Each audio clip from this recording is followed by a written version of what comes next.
So, dito nga po mga kalingap, may paalala nga po yung may-ari nga po ng Velvet Box or yung admin po dito nga po sa mga kumukuha po ng pictures na ire-repost nga po at tinatakpan pa po yung mukha nga po ng may-ari. At yan nga po mga kalingap, sabi nga po niya dito, sabi po dito, paalala po sa mga kumukuha ng picture ng Velvet Box. If kukunin nyo at ire-repost nyo po at gagawing content, bigyan nyo naman din ng respeto ang co-owner ng Velvet Box. Ang sinasabi po dito ay itong si Kalinga Prab nga po.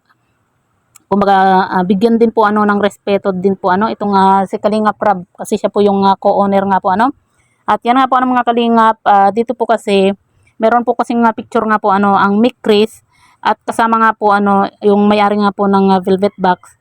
Kumbaga nasa gitna po yung may-ari po ng Velvet Box. Tapos tinakpan po yung mukha at nakikita naman po natin dito sa thumbnail po natin yung picture na to.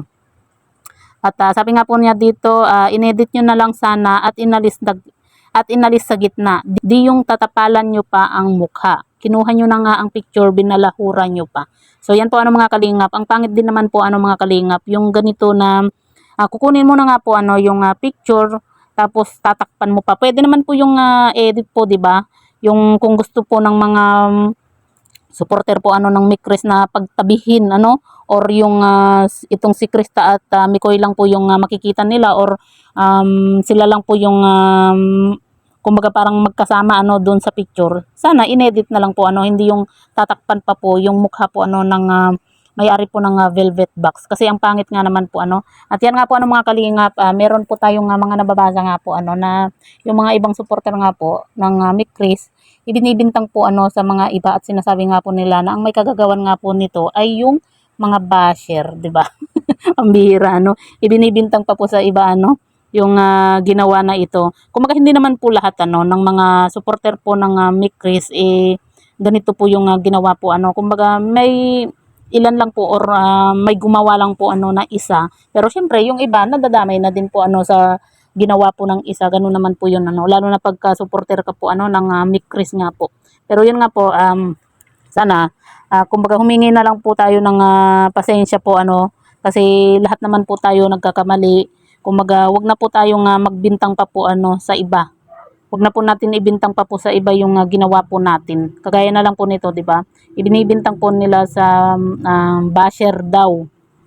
Kumbaga hindi daw ang supporter daw po ng Mick Chris ang may kagagawan nito. Para sa atin po mga kalingap, hindi naman siguro kukunin yan ng ibang supporter ng love team. Siyempre pag supporter ka, 'di ba? Iniidolo mo yung Mick Chris, siyempre kukunin mo yung picture pero yun nga lang tinakpan yung picture ng may-ari. Kumaga ang pangit nga naman.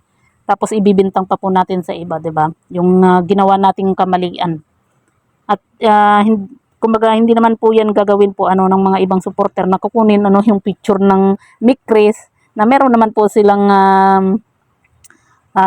ibang sinusuportahan na love team, 'di ba?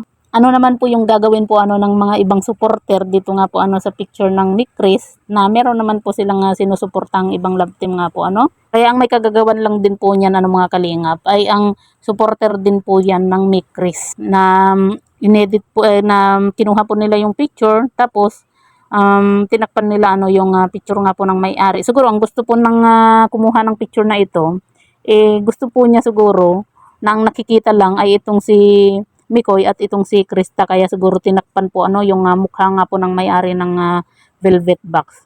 Kumaga dapat i-respeto din po natin itong si Kalinga Prab nga po dahil nga po siya po yung siya po yung gumawa po ng love team na Mick Chris.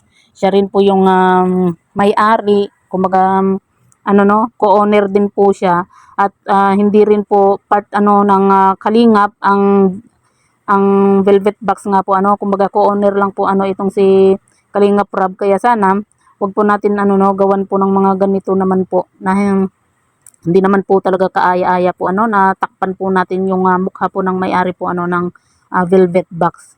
Dapat ang ginawa nga po nila kinuha yung picture tapos i-edit kung gustong pagtabihin po itong si ang tawag dito itong si Mikoy at si Krista nga po pwede naman po yun hindi yung tatakpan po natin kasi hindi naman po kasi talaga magandang tignan nga po.